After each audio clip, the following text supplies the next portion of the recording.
Hola a todos de nuevo, yo soy Daniela Vázquez, soy la directora del curso y soy la encargada de las clases teóricas de esta semana y de la semana que viene. Empezamos con el módulo de hemorragia obstétrica y en este caso hoy vamos a hablar de la primera clase, es sobre epidemiología, fisiopatología, definición y factores pronósticos.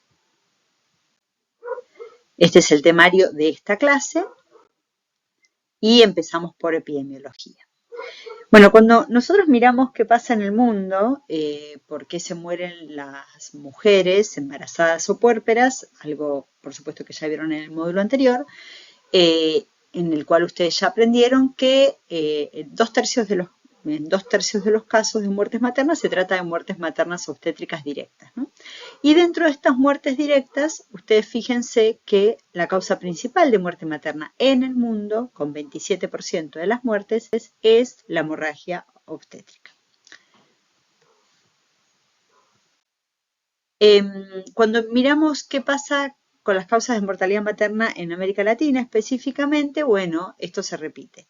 Las causas obstétricas directas son las más frecuentes y la primera causa de muerte materna en América Latina también es la hemorragia. En este caso, lo que ustedes pueden ver es qué pasa con los distintos tipos de hemorragia, ¿no? La hemorragia la pueden dividir entre antepartum, intrapartum y postpartum. La mayoría de las hemorragias ocurren en el posparto, ¿no? Son hemorragias del puerperio. En el mundo y en América Latina esto es exactamente igual. De las prácticamente 20% de pacientes en América Latina que se mueren por hemorragia obstétrica, 23%, fíjense que un 13% son hemorragias que se dan en el puerperio, mientras que tanto intraparto como anteparto tienen una distribución similar de alrededor del 5%. Bueno, ¿y qué pasa específicamente en nuestro país? Ustedes ya saben que bueno, las cifras que tenemos son del año 2022. En la Argentina también, a excepción de lo que pasó durante la pandemia, la mayoría de las muertes maternas son muertes maternas obstétricas directas, así que obviamente son prevenibles y tenemos que trabajar sobre eso. De la tasa de muerte materna en la Argentina para 2022, que fue de 34 por cada 100.000 nacidos vivos, fíjense que la hemorragia en total, digamos, de todas las causas directas e indirectas, ocupa un 12%, ¿no? La primera causa en nuestro país es la hipertensión. La hemorragia ocupa un 12%, pero cuando miramos específicamente las causas directas, la hemorragia representa un 20%. Y en este gráfico lo que pueden ver es, bueno, qué pasa desde el 2013 en adelante con la tasa general de muerte materna, que es lo que ustedes van a ver acá en azul. Por supuesto, en una tasa entre 30 y 40, más o menos alrededor de los últimos 10 años.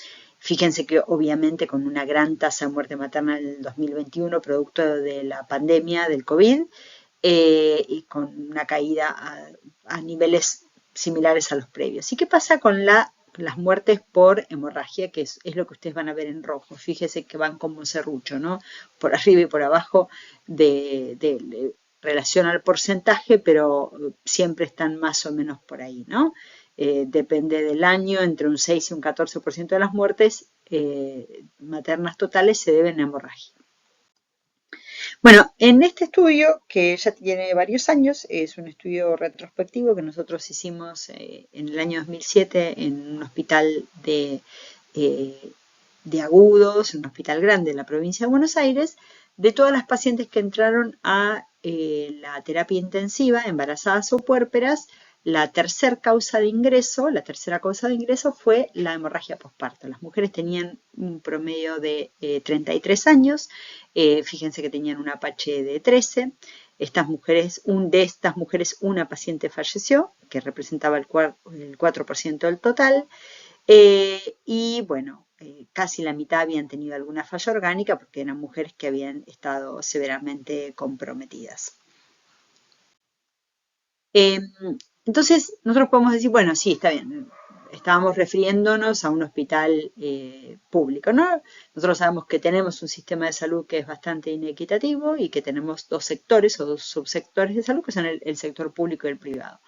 En ese sentido, nosotros hicimos una corte prospectiva hace varios años comparando los dos subsistemas de salud y en relación a la hemorragia obstétrica lo que podemos observar es que en el sistema público de salud teníamos un menor porcentaje de ingresos por hemorragia posparto en relación al sistema privado, que fueron 27% versus 11%. Pero la verdad es que esta diferencia más que nada tiene que ver con un sesgo de admisión, porque claramente en el hospital público teníamos una terapia más pequeña con por supuesto que la paciente entraba si estaba severamente enferma. En el sanatorio privado, bueno, los criterios de admisión son un poco más laxos.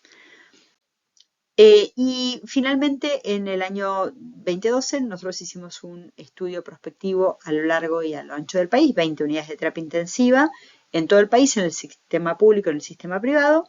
Y de estas pacientes, obviamente, como venimos mencionando, la segunda causa de ingreso a UTI fue la hemorragia posparto, obstétrica, a la cabeza la hemorragia posparto, y después, bueno, las pacientes que ingresaban en forma programada para tratamiento de acretismo, hemorragia anteparto, embarazo ectópico, pero siempre la primera causa es la hemorragia posparto. Entonces, uno se pregunta, este es un estudio de un país de altos ingresos, donde los autores lo que quisieron evaluar es de un conjunto de pacientes que habían ingresado, que habían sido atendidas por hemorragia posparto, querían ver cuáles factores se podían relacionar con la prevención de que estas muertes ¡NIERMIS ocurran. Entonces, lo que ellos evaluaron es que en relación a la prevención de muertes que ocurrieron por hemorragia posparto, los autores dividieron este tipo de prevención en tres tipos. En prevención que tiene que ver con el sistema, con el proveedor de salud o con la paciente. Esto ya lo vieron también en el módulo sobre mortalidad materna, donde nosotros como profesionales de la salud tenemos una gran responsabilidad en prevenir que estas muertes ocurran. Fíjense que en este caso, que estamos hablando de un país de altos ingresos, fíjense que el 86% de las muertes se podrían haber prevenido dependían específicamente, ese 86% que estamos hablando, dependían de nosotros, ¿no? De los profesionales de la salud que atendemos a estas mujeres. Y entre los factores en los que fallamos, se trataba de una falla en identificar pacientes de alto riesgo y especialmente de un manejo inapropiado e incompleto. Entonces, bueno, eso nos dice que tenemos mucho para hacer y para aprender en relación a estas mujeres para que no se mueran. Fíjense que solamente 20% de las muertes dependían o se podrían haber prevenido dependiendo de factores relacionados a la paciente y un 33% en relación al sistema. Así que nosotros seguimos siendo responsables de gran parte de esto. Este es otro estudio que evalúa más o menos lo mismo, evalúa el porcentaje de muerte materna y de NIERMIS y la relación con la prevención en cada una de los parámetros más o menos de los mismos que estábamos mencionando recién. Y fíjense que, bueno, casi un 40% de las muertes maternas tenían que ver con la evaluación inicial o con la mala evaluación y el mal diagnóstico, decir, bueno, esta paciente tiene una hemorragia posparto. Y después los otros tenían que ver, bueno, con un manejo incorrecto, con un manejo subestándar. Fíjense que un 41% tenían que ver con la ausencia total de monitoreo o un monitoreo infrecuente, pero otro 40% tiene que ver con aquellas mujeres que vos monitorizás, pero no haces nada. Entonces, fíjense cómo estamos ahí, ¿no? Siendo responsables de lo que les pasa. En el mismo grupo de pacientes, que son pacientes con hemorragia posparto, pero específicamente en el grupo de pacientes con placenta creta, que es cada vez más frecuente en nuestro entorno y en los países en desarrollo también, este es un estudio comandado por Álvaro Nieto Calvache de Colombia, donde reunieron cerca de 50 pacientes que habían fallecido por por alguna patología relacionada a la placenta creta o el acretismo placentario y evaluar específicamente dónde habían estado los pitfalls, ¿no? Las equivocaciones. Y fíjense que una vez más el 98% tenía que ver con nosotros, con los proveedores de salud. Entonces, donde en algún momento había en el 88% de estas mujeres que se murieron, cuidado inefectivo, en el 80% una respuesta demorada a los signos, que eran ya signos de alarma en estas pacientes, un diagnóstico incorrecto prenatal en el 73% de los casos, una falla en pedir ayuda. Yo como médico, si estoy atendiendo a una paciente que tiene una placenta creta y realmente no tengo experiencia y demás, tengo que mandarla al lugar correcto y o pedir la ayuda correcta del que sabe o del que ya atendió muchas de estas pacientes. Después, un 96% de estas mujeres, también el 96% tenían que ver con fallas institucionales, con una pobre coordinación entre los equipos de salud, con un team de tratamiento incorrecto, es decir, la mujer se internaba, e incluso algunas tenían cuidado prenatal, donde sabían que tenían placenta creta, pero se internaban en un lugar que no estaba preparado para atender este tipo de pacientes con esta patología. Y un porcentaje menor de pacientes tenía que ver, de estas muertes tenía que ver con factores relacionados a la paciente como una falla en el conocimiento o una ausencia de conocimiento de la enfermedad, pero fíjense que solo el 36%, o antecedentes clínicos solo un 13%. Es decir, que una vez más, tanto en la hemorragia posparto como específicamente en los trastornos de acretismo placentario, nosotros como proveedores de salud tenemos una gran responsabilidad en las muertes. Así que podemos hacer mucho al respecto. Bueno, pero también ustedes me pueden decir, bueno, sí, pero ¿sabes qué? Yo trabajo en un nivel 2 y en realidad las mujeres se mueren más porque tengo menos recursos, porque por el tipo de hospital en el que trabajo. Bueno, este grupo de autores lo que hicieron es evaluar la potencialidad de prevención de near miss, de pacientes con morbilidad materna severa vinculada a la hemorragia posparto, y lo que hicieron es evaluar 11 unidades, 11 maternidades en un país de altos ingresos y comparar si había diferencia entre la potencialidad para prevenir estos near miss dependiendo de si estabas en un nivel 2 o en un nivel 3. En general fueron 60 y pico de casos y de estos 60 y pico de casos, el 54% de los casos que tuvieron near miss, que tuvieron morbilidad severa, eran potencialmente prevenibles. De esos que eran potencialmente prevenibles, nosotros a la cabeza, el proveedor de la salud con 88% de la potencialidad para prevenir esta morbilidad materna severa. Entonces, cuando los autores fueron a evaluar, bueno, a ver si esta potencialidad para prevenir esta morbilidad severa dependía de dónde habían sido atendidas, es decir, si de repente en el nivel 3 tenías más potencialidad de prevenir esta near miss que en el nivel 2, lo que encontraron es una diferencia no significativa. A pesar de que el odds ratio es de 3, como atraviesa el 1, es de 0.9 a 9.73, esto lo que significa es que no había diferencias entre si la mujer se atendía en un nivel 2 versus si se atendía en un nivel 3 para decir, bueno, no, en realidad las del nivel 2 tengo menor potencialidad de prevención porque estoy en un sistema que es de baja calidad, incorrecto, o de menor calidad, no diría de baja. Lo único que encontraron es que cuando analizaron fino en los dos niveles para ver si alguno de los parámetros de prevención, es decir, el proveedor, el sistema, la paciente, si había diferencia entre ellos, lo único que encontraron es que sí, entre los dos niveles de atención, lo que tenía que ver con el proveedor de salud era mejor en un nivel 3 que en un nivel 2. Bueno, eso tiene que ver muchas veces con el tipo de formación y demás. Pero en general, si nosotros como proveedores de salud cambiamos nuestro approach con esta paciente, podemos ir a trabajar a cualquier lugar y mejorarles el outcome, ¿no? Mejorarles la evolución, si nosotros estamos formados correctamente. Bueno, y en relación a esto que veníamos charlando sobre la responsabilidad que tenemos nosotros como proveedores de la salud en el outcome de estas pacientes, Bueno, uno podría pensar cuál podría ser mi objetivo para reducir la morbimortalidad materna es educar a los proveedores de salud.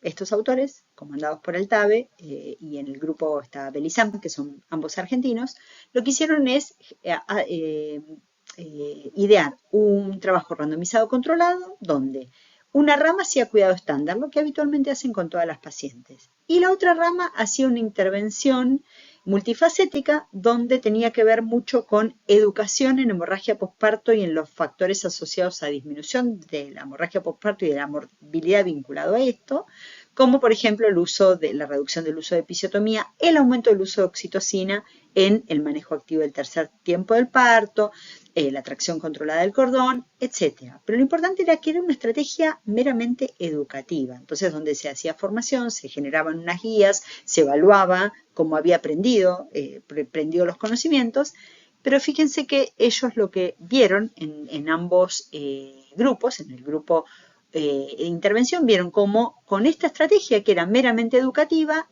ellos aumentaban significativamente el uso de la oxitocina profiláctica desde 2.1% en el grupo de intervención hasta el 83% al final de la intervención, y después, un año luego de haber hecho esa intervención, esta intervención, que es el uso profiláctico de oxitocina, se mantenía, lo cual estaba buenísimo, porque quiere decir que vos entrenaste a la gente, lo empezó a usar, entendió la importancia y lo siguió usando después de un año. Mientras que en la estrategia, en el grupo control, esto no ocurría, con una diferencia estadísticamente significativa. ¿Qué pasó con el uso de la episiotomía? Igual, disminuyeron el uso de la episiotomía y esta disminución del uso se mantuvo en el tiempo por un año más después de la intervención. Así que la educación, y especialmente la educación de los proveedores de salud, sirve mucho para mejorar el outcome de estas pacientes. Después este es otro grupo, también de un país de altos ingresos, donde evaluaron lo mismo. Lo que hicieron fue,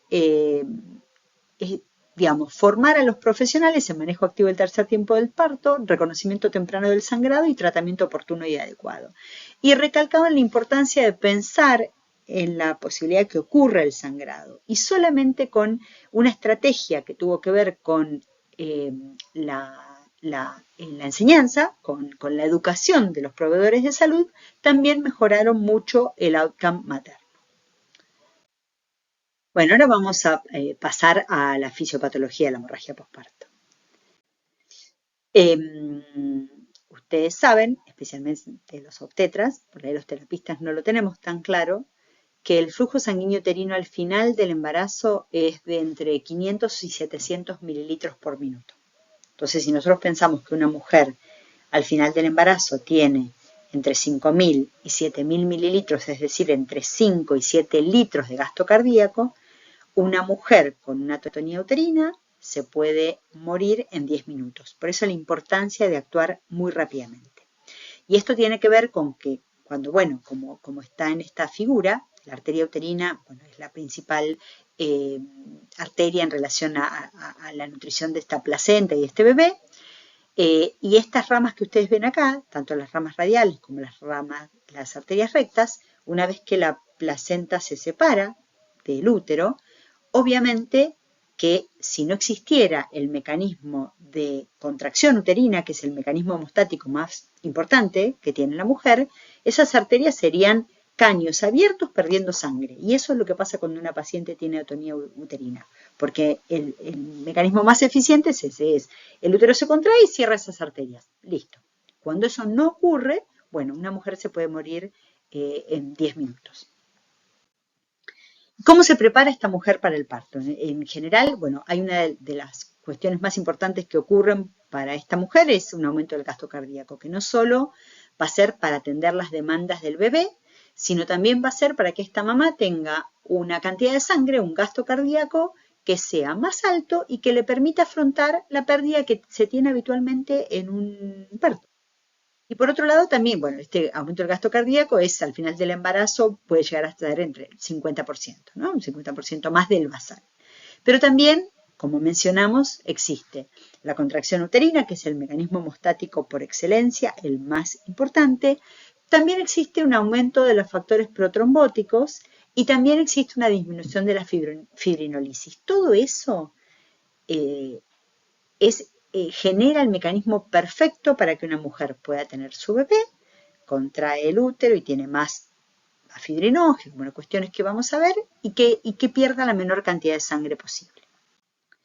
En relación a las alteraciones hematológicas durante el embarazo, ya sabemos que todas las mujeres tienen una anemia dilucional con un punto de corte entre 11 y 12 gramos por decilitro de hemoglobina, que los glóbulos blancos aumentan, pero ¿qué pasa con los factores hemostáticos durante el embarazo? Eso ustedes lo tienen que tener claro. Los factores hemostáticos durante el embarazo aumentan. Como se pueden fijar ahí, tenemos un aumento muy importante de varios de ellos, especialmente, por ejemplo, del factor 1, que es el fibrinógeno. Las mujeres embarazadas tienen un promedio de 450 miligramos por decilitro de fibrinógeno, o es lo mismo que decir 4.5 gramos litro. En general, entre 300 y 600 miligramos por decilitro. Esto es lo normal. Entonces, si vos ves a una mujer embarazada con 200 y ya empieza a abrir los ojos, porque esa embarazada no tiene que tener 200, tiene que tener de 300 para arriba. Y es algo que tenemos que prestar atención, especialmente los terapistas que estamos acostumbrados a ver a los pacientes críticos no embarazadas. Después, por otro lado, tenemos un aumento de los otros factores de la coagulación, como los factores K dependientes. Tenemos una disminución de los factores inhibitorios de la coagulación, como la proteína S. Tenemos también alteraciones en los factores fibrinolíticos, como, bueno, también un aumento de los inhibidores del activador del plasminógeno. Bueno, todo esto en general retorna a la normalidad dentro de las 6 semanas posparto. Pero es un mecanismo que ayuda a que esa mujer no sangre de más. Bueno, siguiendo con la fisiopatología de la hemorragia obstétrica, una de las formas más fáciles, o la mnemotecnia para acordarte por qué una mujer puede sangrar, es la mnemotecnia de las 4T. Primero el tono, ya dijimos, la causa más importante, más frecuente y la más brutal de muerte materna, especialmente vinculada a la hemorragia posparto, es la atonía uterina. Porque la contracción uterina es el mecanismo hemostático por excelencia, eso se lo van a grabar. Después, la presencia de trauma a nivel del canal del parto, la presencia de tejidos, luego del alumbramiento o alteraciones a nivel de la coagulación, especialmente de la trombina. La verdad es que las alteraciones de la trombina en general son las menos frecuentes y ocurren muchas veces cuando nosotros no paramos un sangrado a tiempo que tiene que ver con los otros factores. Muy pocas pacientes de repente vienen con una alteración previa de la coagulación y son mujeres que si la tienen vienen recontracuidadas, estudiadas por su hematólogo y demás. La mayoría de las veces que ustedes vean alteraciones de la coagulación es porque llegamos tarde nosotros. Bueno, ¿y cómo definimos hemorragia posparto?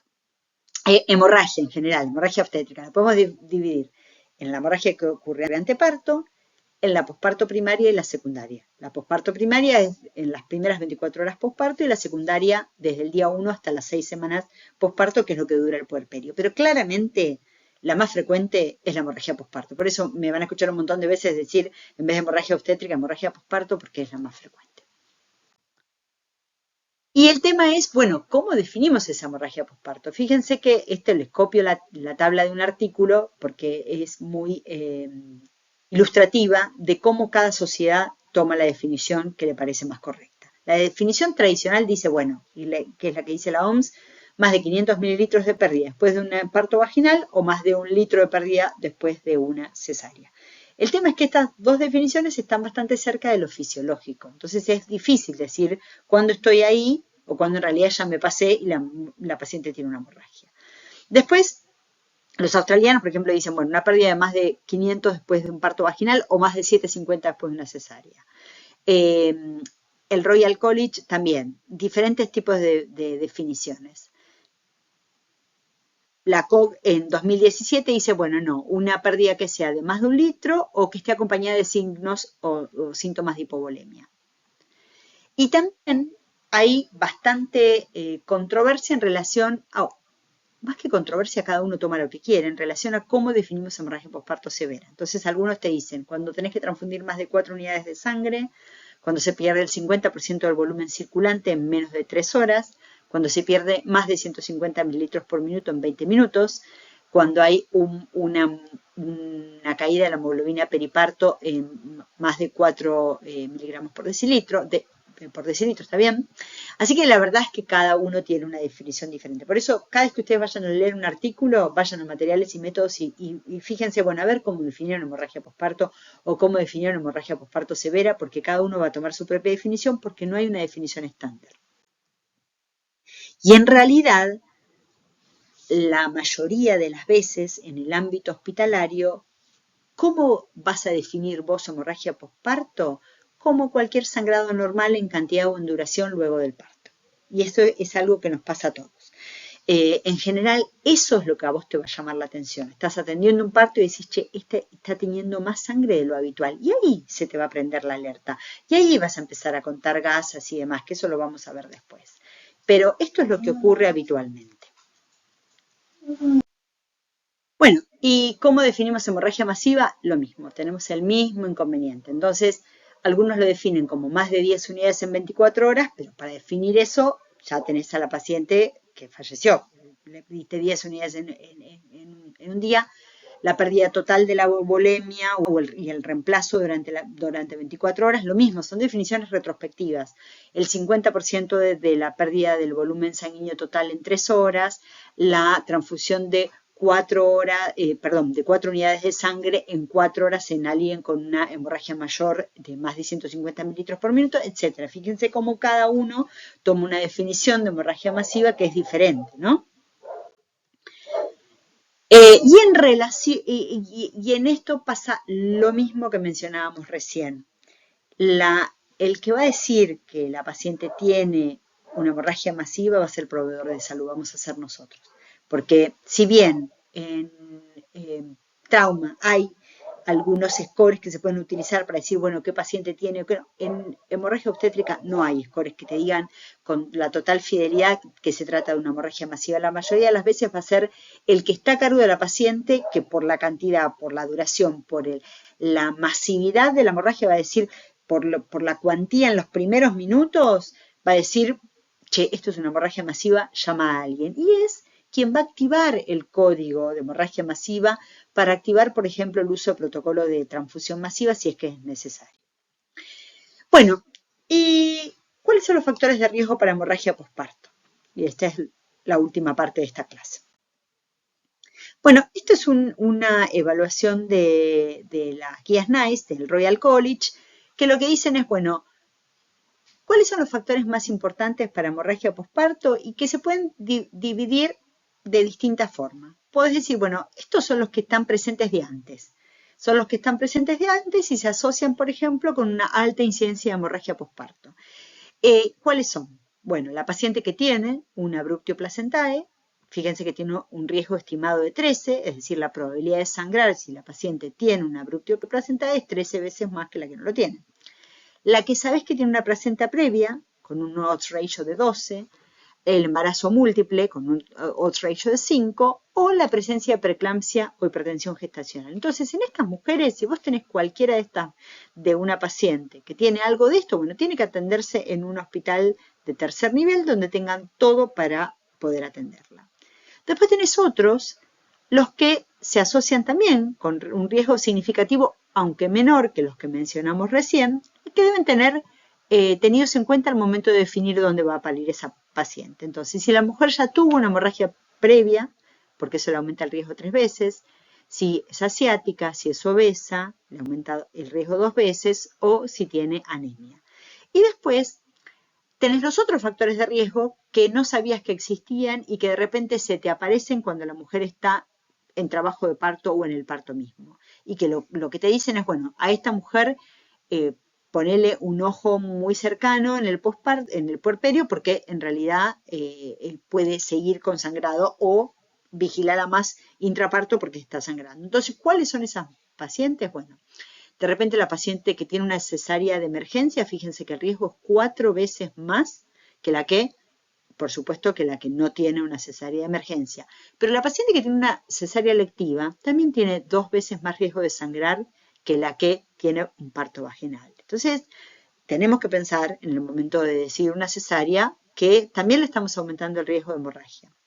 Lo mismo con las pacientes que tienen retención de restos o inducción del parto, fíjense que estos factores aumentan el riesgo de que esta paciente tenga una hemorragia posparto. Entonces vos ya la ves y decís, bueno, no, sí, esta mujer tú tiene esto, tiene más de 40 años, bueno, sé que va a tener más riesgo que la que tiene menos de 40 años en tener una hemorragia. Bueno, ¿qué pasa en América Latina también? Esto es un estudio hecho por argentinos y uruguayos, donde evaluaron en una serie de hospitales en América Latina cuáles eran los factores de riesgo y los factores protectores para hemorragia posparto. Lo que vieron es que los factores que aumentaban el riesgo entre nuestras pacientes eran la retención de restos placentarios con un odds ratio de 6, el embarazo múltiple con un odds ratio de casi 5, la macrosomía 2.36 y el uso de la episiotomía en 1.7 veces. Después, lo que vieron es que, por ejemplo, como factores protectores de que esas mujeres no tengan hemorragia posparto, la utilización del manejo activo del tercer tiempo del parto, la multiparidad y el bajo peso al nacer del niño. ¿Y cuáles son especialmente los factores de riesgo para la placenta creta? El más importante de todos es el número de cesáreas previas. Fíjense cómo el riesgo de tener acretismo placentario aumenta en forma estrepitosa desde un 1.9 cuando no tuviste ninguna cesárea previa hasta 15.6 cuando tuviste una. Un cuarto de las mujeres cuando ya tuvieron dos, fíjate cómo si vos agarrás un grupo de 100 pacientes que tuvieron 2 cesáreas, bueno, un cuarto de esas pacientes va a tener sangrado. Entonces, fíjense la importancia de tratar de evitar las cesáreas, ¿no? Y así sucesivamente a medida que aumenta el número de cesáreas, aumenta el riesgo de tener acretismo placentario. Y si miramos otro trabajo que es del grupo colaborativo californiano, donde evaluaba los factores de riesgo en las pacientes con hemorragia posparto, tenemos algunos factores de riesgo, como por ejemplo la rotura uterina, que tiene un riesgo relativo de 32 veces. Si tenés una rotura uterina, tenés 32 veces más riesgo de tener una hemorragia posparto, pero no es tan frecuente. Si nosotros vamos a tomar los factores que fueron frecuentes en la población, tenemos que la presencia o la utilización de cesárea aumentaba el riesgo relativo para una hemorragia posparto en este grupo de pacientes en prácticamente 5 veces. Que el hematocrito de menos de 30 a la admisión lo aumentaba en 3.24. La hipertensión 2.6, digamos, el riesgo relativo, y la cesárea o cirugía uterina previa 1.87, casi 2 veces. Y esto tomando los factores de riesgo que son súper frecuentes en la mayoría de las pacientes que vemos, que tuvo hipertensión, que tuvo una cesárea previa, demás. Entonces, bueno, ¿qué pasa con el número de cesáreas? Porque también vos me podés decir, bueno, está bien, yo tengo que bajar el número de cesáreas, pero ¿qué pasa con los países africanos que de repente tienen mortalidad por parto obstruido, porque no tienen la posibilidad de hacer cesáreas? Bueno, hay un número de oro y ese número de oro se puede evaluar. Esta es una evaluación que se hizo a nivel mundial en muchos países de altos y de bajos ingresos. Fíjense que fue en 191 países y lo que se hizo es tomar esto. Tomar cuál es la relación perfecta para los bebés, para que se mueran menos bebés, y para las mamás, para que se mueran menos. Entonces, lo que van a ver en estas dos figuras, fíjense que en la figura de la izquierda ven la relación de la mortalidad materna con el número de cesáreas, y en la figura de la derecha, la relación de la mortalidad neonatal con el número de cesáreas. Entonces, fíjense que, por ejemplo, a la izquierda, si vos de repente tenés un número muy bajo de cesáreas, un 6%, un 3%, la mortalidad materna también es alta, porque de repente por ahí son mujeres que tienen un parto obstruido.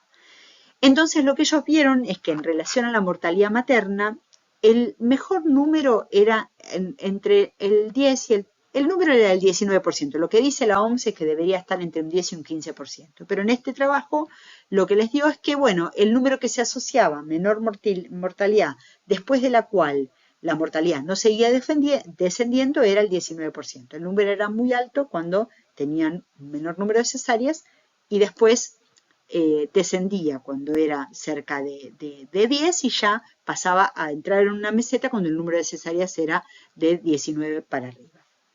¿Qué pasa con el número de muertes neonatales? Más o menos lo mismo. Entonces, lo que vieron es que como el número de oro en este grupo de de países, que eran 191 países, era de aproximadamente un 19%.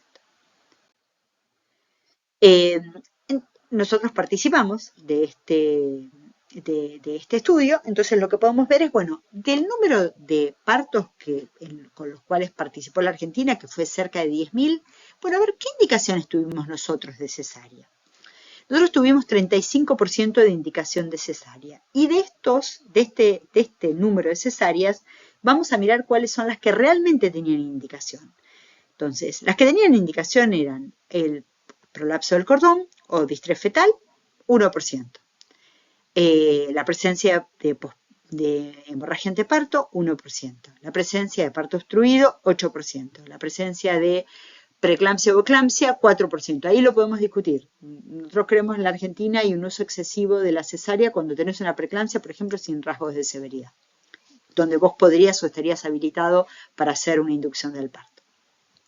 Presentación, intermedio, presentación de nalgas, un 2%, rotura uterina, un menos de un 1%. Entonces, fíjense que de las cesáreas indicadas, un porcentaje mínimo tenía indicación precisa, tenía indicación obligatoria.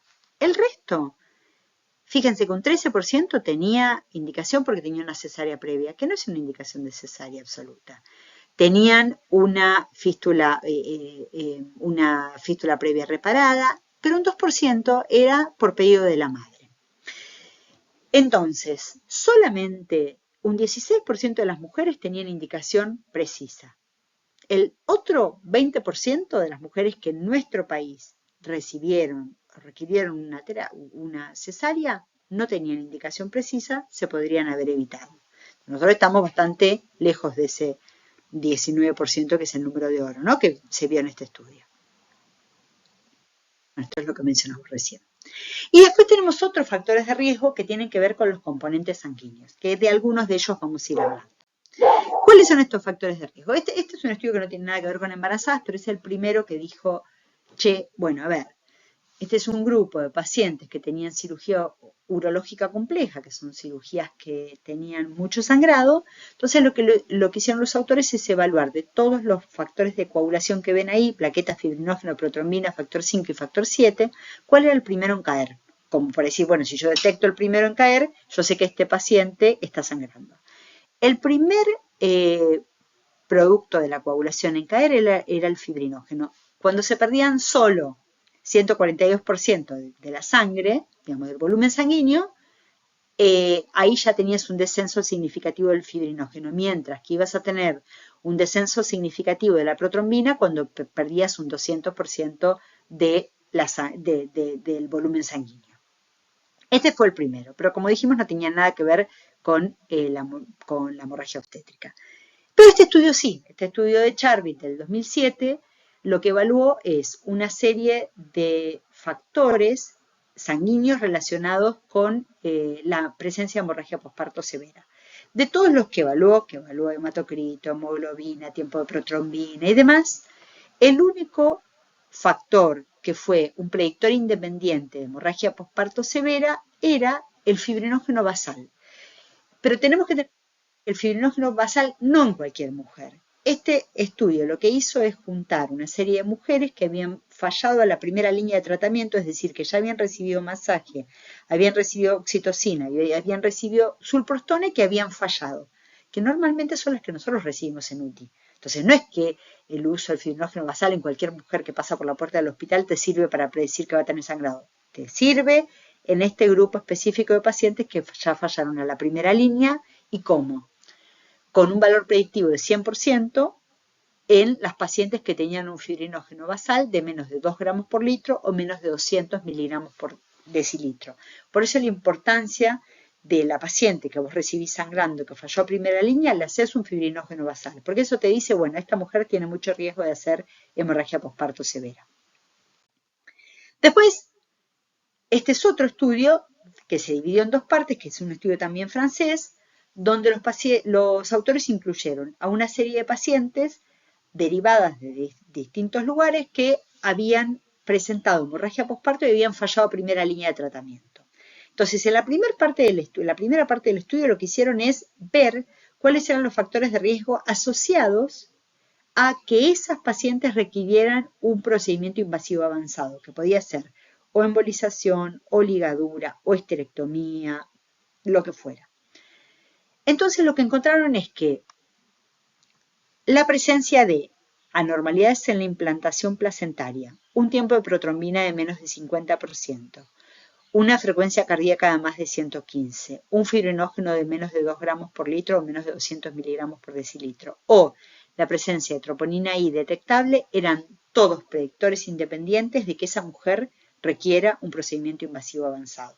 Entonces, a vos te sirve si estás en la terapia, o a vos te sirve si estás en el quirófano y la mujer falla la primera línea de tratamiento, pensar que rápidamente tenés que ir armándote la segunda línea si esa mujer tiene cualquiera de estos variables que mencionamos recién, porque son predictores independientes de que vos ya tengas que salir corriendo por una segunda línea. En la segunda parte del estudio lo que hicieron es validar en un score, en un estudio multicéntrico prospectivo, validar la potencialidad de cada uno de estos factores para predecir qué pacientes iban a requerir el procedimiento invasivo avanzado. Y lo que vieron es que cuando las mujeres tenían un score de 0, le daban a cada una de estas variables 0 o 1 de acuerdo a si estaban presentes o ausentes. Así que si no tenían ninguna de estos parámetros mencionados en la figura, en la tabla 3, es decir, que el score era de 0, tenían un 11% de probabilidades de requerir un procedimiento invasivo avanzado, bueno, te dejaban medio tranquila.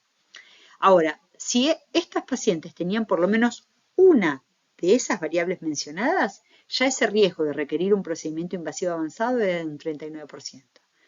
Si el score era de 2, es decir, que tenían por lo menos 2, entonces de repente la mujer venía con una placenta creta y tenía un TP de menos de 50, o venía con una placenta creta y tenía un fibri de menos de 2, o tenía un fibri de menos de 2 gramos por litro y una troponina indetectable, 75%, es decir, 3/4 de las pacientes iban a terminar en un procedimiento invasivo avanzado.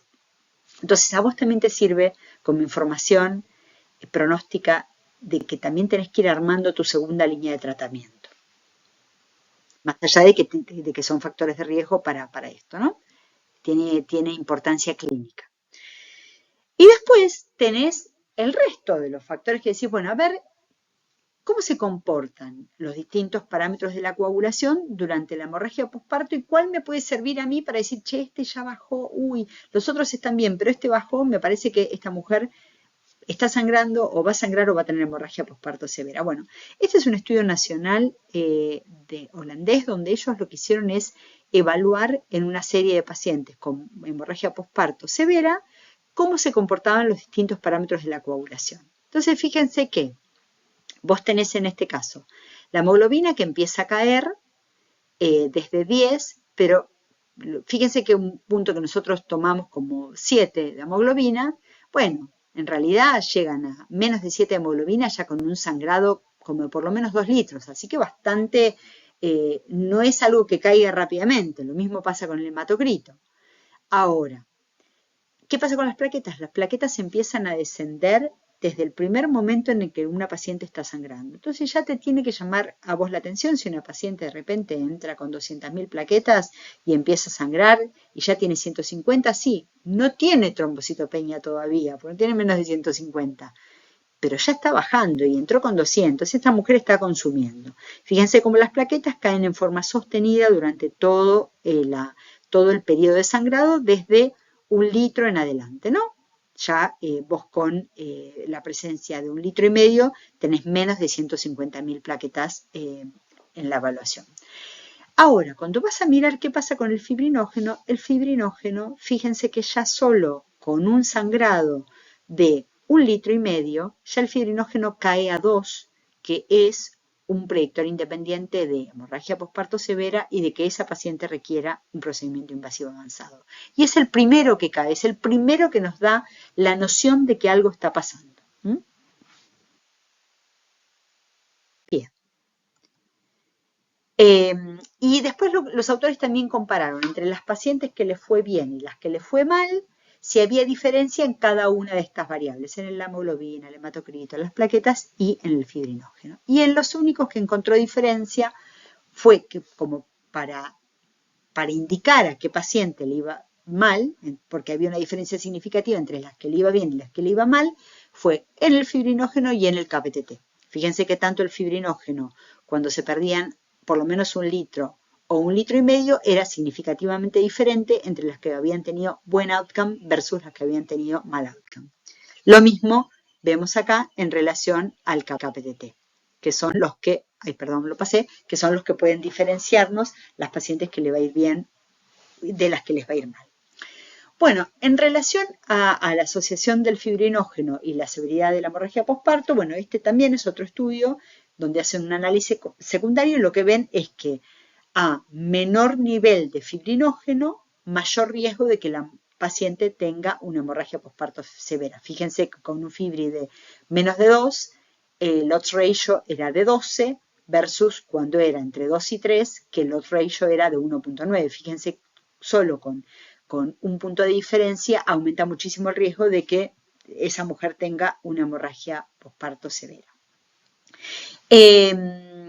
Pero es importante considerar que esto también se midió en pacientes que tenían hemorragia, no en pacientes que se lo tomaban en forma basal.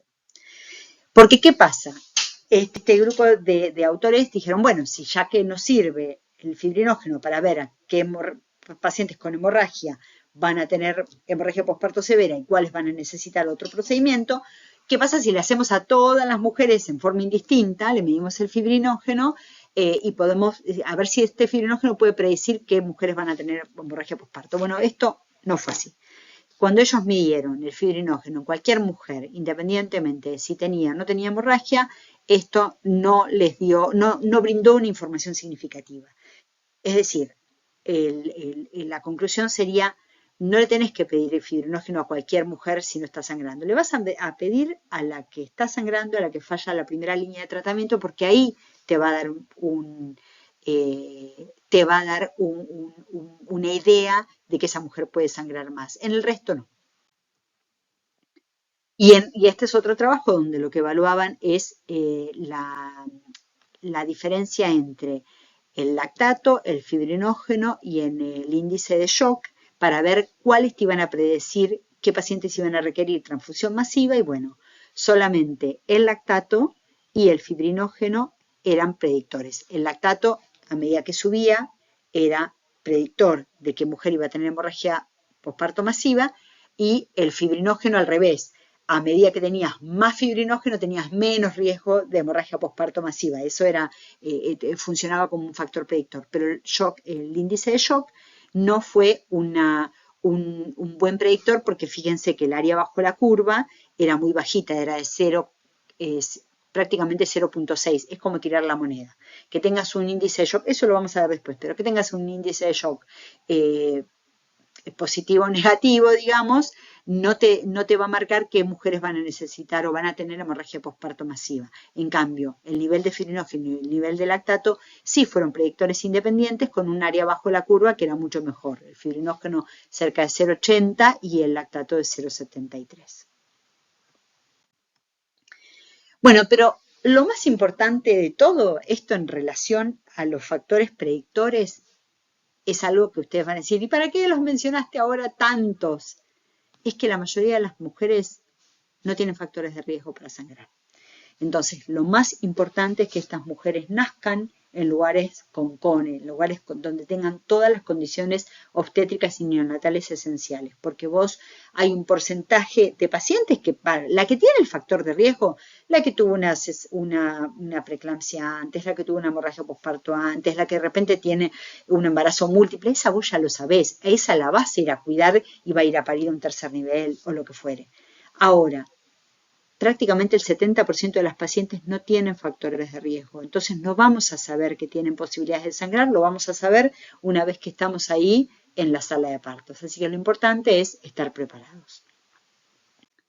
Bueno, los invitamos a que continúen con la clase número 2. Muchas gracias.